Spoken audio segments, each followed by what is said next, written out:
Can you name the largest snake in the world?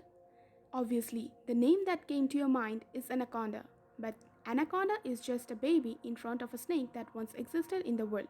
Yes, it is the Titanoboa. Was the most dangerous threat to human habitation. But can you think what would happen if they lived today? Could we be alive or it would be the end of us? Animal could have any chance against the Titanoboa. It was said to move so silently that it just needed one move to go after its prey. This was undoubtedly the largest snake that ever existed, and there's certainly a good reason why it has been named as Titanoboa. Today, we will be telling you about the ancient monster Titanoboa.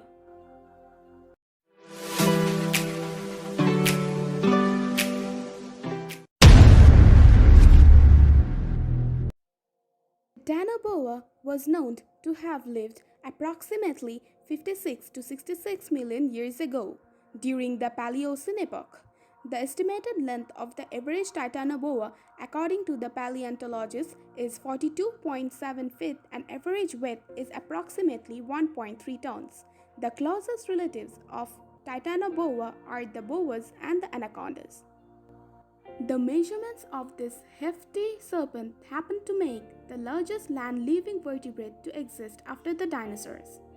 The discovery of this huge snake was first made in 2009, about 5 years after the excavation at the Cerrejón coal mine in Colombia. A team of North American scientists who were led by Jason Head made the discovery. It was said that the remains of 30 individuals were discovered. Most of these specimens were made up of ribs and vertebrae, which is usually for snake fossils. The Titanoboa had an estimated 250 vertebrae. To properly determine that this was in fact a Titanoboa, the skull had to be found. Luckily, one nearly complete specimen with the skull was uncovered. The enormous size of this snake could have been the result of the climate during the Paleocene. Like other cold-blooded animals, snakes have metabolic rates that are heavily influenced by the climate they live in. To maintain normal growth rate, the proper amount of warmth is required. Snakes required exceptionally warm environments like the one during the Paleocene to grow as big as Titanoboa. The Titanoboa existed when the Cerrejón was just a giant floodplain with a tropical rainforest.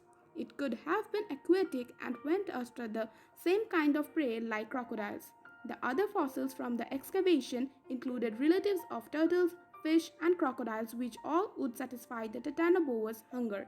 The tropical rainforest where the Titanoboa lived in would have an average temperature of 32 to 33 degrees Celsius.